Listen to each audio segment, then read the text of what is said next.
நம்ம எண்ணங்கள்லையும் உணர்வுகளையும் ஒரு சந்தோஷமான நிலையை உருவாக்குறதுக்கு எவ்வளோ முயற்சிகள் செய்கிறோம். அதிகமான நேரங்களில் நம்ம மனநிலைக்கு காரணம் இன்னொரு நபர் இல்லை இன்னொரு சூழ்நிலை அப்படி தான் நினச்சிக்கிட்டு இருப்போம். ஆனால் உண்மை என்னென்னா, நமக்குள்ளே ஏற்படுற அந்த சந்தோஷமான உணர்வு, அந்த மகிழ்ச்சியான உணர்வுக்கு நம்ம மட்டும்தான் காரணமாக இருக்கும்.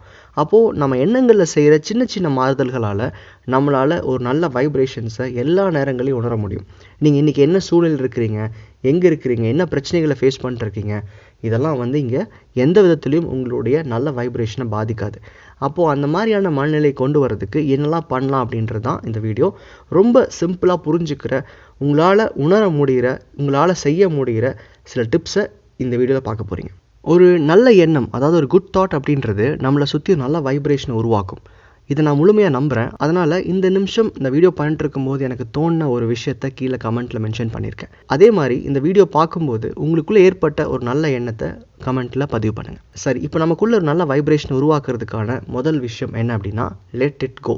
அதாவது நம்மளை ஒரு சந்தோஷமான நிலையில் வச்சுக்கிறதுக்கு, நம்மளை ஒரு பொறுமையான நிலையில் வச்சுக்கிறதுக்கு, நம்ம எண்ணங்களை பாதுகாக்கிறதுக்கு, ஒரு பிரச்சனையான சூழ்நிலையாக இருக்கட்டும், இல்லை நமக்கு பிடிக்காத ஒரு விஷயமா இருக்கட்டும், அது கடந்து போகட்டும்னு விடுறது தான். நம்ம எப்போவுமே நம்ம போராடுற விஷயங்கள் நம்ம வாழ்க்கையில் முன்னேற்றத்தை கொடுக்கணும், ஒரு நிம்மதியை கொடுக்கணும். ஆனால் நம்ம எதுக்கு போராடுறோமோ அது நமக்கு சந்தோஷத்தையும் நிம்மதியும் கொடுக்காது. அப்படின்றப்போ அது கூட சண்டை போடுறது ஒரு வகையான ஒரு நெகட்டிவ் வைப்ரேஷனை உருவாக்கும். முதல் விஷயம் நம்ம கற்றுக்க வேண்டியது, நம்ம போராட தேவையில்லாத இடங்கள்லையும், இல்லை நம்ம போராட்டத்தினால வாழ்க்கைக்கு எதுவும் பயன் இல்லை அப்படின்றத தெரிஞ்சுக்கும் போதும் அந்த விஷயத்துலேருந்து விலகி போகிறது தான். So first point, let it go. அடுத்தது, நம்மளுடைய எனர்ஜியை ஈஸியாக நம்ம கன்சியூம் பண்ணுவாங்க சில பேர். அதாவது நம்ம அவங்க கூட பழகும்போதே நமக்கு ஒரு சில இடங்களில் ரொம்ப நெகட்டிவாக இருக்கும், இல்லை அவங்க சொல்கிற விஷயங்கள் நமக்கு வருத்தம் கொடுக்குறதா இருக்கும், இல்லை அவங்க செயல்கள் நம்ம வாழ்க்கையில் அப்படியே ரிஃப்ளெக்ட் ஆகிற மாதிரி இருக்கும். அப்போ சில பேர்த்துக்கு கூட நீங்கள் பேசும்போதும் பழகும்போதும் அவங்க எனர்ஜியை ஈர்த்துடுறாங்க, இல்லை அவங்க மூலமாக அவங்களுக்கு ஒரு நெகட்டிவ் எனர்ஜி ஃபார்ம் ஆகுது அப்படின்னா அந்த மாதிரி ஆட்கள்கிட்டேருந்து விலகி நிற்கிறது நல்லது. நேரடியாக போய் சொல்லணும், நேரடியாக போய் அவங்க அட்வைஸ் பண்ணணுன்றது இல்லை. முடிஞ்ச அளவுக்கு விலகி நின்றுட்டாவே உங்களுடைய அந்த நல்ல வைப்ரேஷன்ஸ் அப்படின்றத நீங்கள் பாதுகாத்துக்க முடியும். மூணாவது விஷயம், உங்களுடைய நிலையை எப்போவுமே அடுத்தவங்களோட ஒப்பிட்டு பார்க்காதீங்க. இப்போ நம்ம என்ன செயல் செஞ்சாலும் என்னை விட அவன் பெட்டராக பண்ணுறான் அப்படின்றது நீங்கள் நிறைய பேர் ஒரு மோட்டிவேஷனாக பார்க்காம அவனால் பண்ண முடியுது என்னால் ஏன் பண்ண முடியலன்ற நிலையை தான் பார்ப்பாங்க. அப்போ ஒரு கம்பேரிசன் அப்படின்றது ஹெல்த்தியாக இல்லை அது உங்கள் வாழ்க்கையில் ஒரு சின்ன தடையை ஏற்படுத்து அப்படின்னா அந்த மாதிரி அடுத்தவங்களை உங்களோட ஒப்பிட்டு பார்க்காதீங்க. ஏன்னா அவங்க வாழ்க்கை வேறு, அவங்களுடைய எண்ட் ரிசல்ட், அவங்களுடைய கோல் அப்படின்றது வேறு, அவங்க ஓடுறதுக்கான தேவைகள் வேறு. நம்மளோட இலக்குகளையோ நம்மளோட நிலையையோ நம்ம நண்பர்களாக இருக்கட்டும் இல்லை உறவுகளாக இருக்கட்டும் யாரு கூடயும் கம்பேர் பண்ணி பார்க்காதீங்க. நீங்கள் எப்போவுமே உங்களுக்கான தேவைகளை தனிப்பட்ட முறையில் வச்சுக்கிட்டு அதுக்கான முயற்சிகளை மட்டும் செய்யுங்க. அடுத்தது ரொம்ப சிம்பிளான ரொம்ப ஈஸியான விஷயம், ஆனால் எல்லாரும் தவற விடுறது இதுதான். இன்றைக்கி என்ன பிரச்சனையாக இருக்கட்டுமே, நமக்கு என்ன கவலைகளாக இருக்கட்டுமே, இன்றைக்கி நமக்கு கொடுக்கப்பட்டிருக்கிற ரெஸ்பான்சிபிலிட்டிஸை ஒழுங்காக பண்ணுறது. அதாவது நம்ம ஒரு கஷ்டமான சூழ்நிலை இருந்தோன்னா லேட்டாக எழுந்திரிப்போம், இல்லை எந்த வேலையும் செய்ய மாட்டோம், தள்ளி போடுவோம், இல்லை அன்னைக்கு உங்கள் வாழ்க்கையில் செஞ்சே ஆகணுங்கிற சின்ன சின்ன செயல்களை சேர்த்திக்கிட்டே வரும். அப்போ என்ன ஆகும், ஒரு பிரச்சனையை காரணம் காட்டிட்டோ ஒரு சூழ்நிலையை காரணம் காட்டிட்டோ அந்த நாள் நீங்கள் முழுமையாக வாழ மாட்டேன்றீங்க. இப்போ நிறைய பேர் லிவ் இன் த ப்ரெசென்ட் அப்படிம்பாங்க, அது தப்பாக புரிஞ்சுக்கிறாங்க. அதாவது எதிர்காலத்தை பற்றி கவலைப்படாமல் இருங்கன்னு சொல்லலை. லிவ் இன் த ப்ரெசென்ட் அப்படின்றது இன்றைக்கி உங்களுக்கு கொடுக்கப்பட்டிருக்கிற செயல்களை ஒழுங்காக செய்யுங்க. ஒரு சாப்பிட்றதா இருக்கட்டும், தூங்குறதா இருக்கட்டும், இல்லை வீட்டில் இருக்கிறவங்களை பார்த்துக்கிறதா இருக்கட்டும், நீங்கள் எடுக்கிற முயற்சிகளாக இருக்கட்டும், அந்த தேவைக்கு உங்கள் முழுமையான ஈடுபாடு கொடுக்கணும் அப்படின்றது தான். அடுத்தது செல்ஃப் லவ். தன்னை விரும்பாத ஒருத்தரால் அடுத்தவங்களுடைய விருப்பத்தை ஈர்க்க முடியாது. ஒரு நல்ல வைப்ரேஷன் வேணும்னு நினைப்போம், ஆனால் நம்ம இருக்கிற இடத்துல அடுத்தவங்க நம்மளை குறை சொல்லாட்டியும் பரவாயில்ல, நம்மளே குறை சொல்லிகிட்டு இருப்போம். என்னால் இது முடியல, அது முடியல, எனக்கு இது சரியாக வராது, என் கெப்பாசிட்டி இவ்வளோ தான். இப்போ நம்ம சாதாரணமாக அடுத்தவங்களை இன்ட்ரடியூஸ் பண்ணிக்கும் போதே நம்மளுடைய அந்த கேப்பபிலிட்டி அவங்களோட கம்மியாக இருக்குதுன்ற நம்ம பேச்சிலே காமிச்சிருவோம். அப்போது அடுத்தவங்க முன்னாடி மட்டும் கிடையாது, அந்த செல்ஃப் லவ் அப்படின்றது நீங்கள் உணரணும். அப்போ எதெல்லாம் நீங்கள் அச்சீவ் பண்ணியிருக்கிறீங்க, என்ன சின்ன செயல்களுக்கெல்லாம் உங்களுக்கு பாராட்டு கிடச்சிருக்கு, இது வரைக்கும் உங்களால் எது முடிஞ்சிருக்கு, இன்னும் தாண்டி உங்கள் நல்ல கேரக்டர்ஸ் உங்களுக்கு தெரியும், உங்களுடைய உதவிகள் நிறைய பேர் வாழ்க்கையை மாற்றிருக்கும். அப்போது உங்களை பற்றின நல்ல விஷயங்கள் அதிகமாக தெரிஞ்சுக்கோங்க, அதுக்கு நன்றி எழுதுங்க, அதை பற்றின அஃபர்மேஷன்ஸ் கேளுங்க. செல்ஃப் லவ் நீங்கள் பெருகிக்கலைன்னா நீங்கள் எந்த விஷயத்த பண்ணாலுமே உங்களுக்குள்ளே நல்ல வைப்ரேஷன் இருக்காது. ஏன்னா உங்களை நீங்கள் அக்செப்ட் பண்ணிக்காட்டி நீங்கள் வைப்ரேஷனை கிரியேட் பண்ணி என்ன பண்ண போகிறீங்க? ஸோ உங்களை விரும்புகிற அந்த பழக்கத்தை உங்களுக்குள்ளே நீங்கள் அதிகமாக உருவாக்குங்க. அடுத்த விஷயம், நம்மளுடைய வாழ்க்கையை பற்றின சில ஒப்பீனியன், சில அட்வைசஸ் அடுத்தவங்க கொடுப்பாங்க. அப்போது அதை நம்ம அப்படியே ஏற்றுக்கலாமா வேணாமான்றது அவங்களுடைய வாழ்க்கை நிலை எப்படி இருக்குது, அவங்க சொல்கிற விஷயத்தில் அவங்க ஒரு பெரிய ஆளாக இருக்கிறாங்களா, இல்லை அவங்க அட்வைஸ் பண்ணுற விஷயத்தில் அவங்க எக்ஸ்பர்ட்டாக இருக்காங்களான்னு பாருங்கள். எப்போவுமே பிளைண்டாக அடுத்தவங்க உங்கள் வாழ்க்கை மேலே கொடுக்குற ஒப்பீனியன்ஸை எடுத்துக்காதீங்க. நம்ம நிறைய நேரங்களில் நம்ம நல்ல முயற்சிகள் செஞ்சுக்கிட்டு இருப்போம், நம்ம அதில் வெற்றி அடைவோம் நமக்கு தெரியும். ஆனால் அடுத்தவங்க சொல்கிற ஒரு சொல் நம்மளுடைய கம்ப்ளீட் அந்த பாசிட்டிவ் வைப்ரேஷன்ஸை மொத்தமாக குலைச்சிரும். அப்போ இதுக்கு ஒரு ஸ்ட்ராங்கான மைண்ட் செட் வேணுன்றது உண்மைதான்.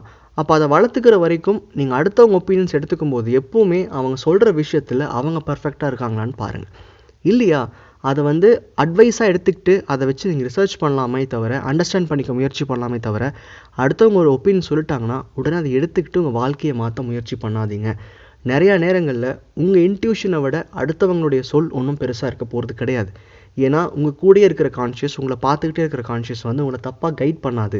அப்போது அடுத்தவங்க ஒப்பீனியன் எடுத்துக்கிறதுக்கு முன்னாடி உங்கள் ஓன் இன்ட்யூஷன்ஸ் என்ன சொல்லுது, ஒரு பாயிண்ட் நீங்கள் எடுத்துக்கிட்டீங்க, அதுக்காக நீங்கள் வாழ்கிறீங்கன்னா அந்த ஒப்பீனியனை என்றைக்கும் யாருக்காகவும் மாற்றிக்காதீங்க. உங்களோட வேலை உங்கள் லைஃப்பை கொண்டு போகிறதே ஒரு நல்ல வைப்ரேஷன்ஸ்க்கான முதல் படின்னு சொல்லலாம். அடுத்தது ரொம்ப சுலபமான நம்மளால் செய்யக்கூடிய ஒரு விஷயம் என்ன, முடிஞ்ச அளவுக்கு நல்லது செய்யுங்க. அது உங்களுக்காக இருக்கட்டும், அடுத்தவங்களுக்காக இருக்கட்டும். எப்போவுமே நம்ம செய்கிற செயல்களோ இல்லை பேசுகிற விஷயங்களோ அடுத்தவங்களை பாதிக்காத வரைக்கும் உங்களுக்கு எப்போவுமே நல்ல வைப்ரேஷன்ஸ் மட்டும்தான் கிடைக்கும்.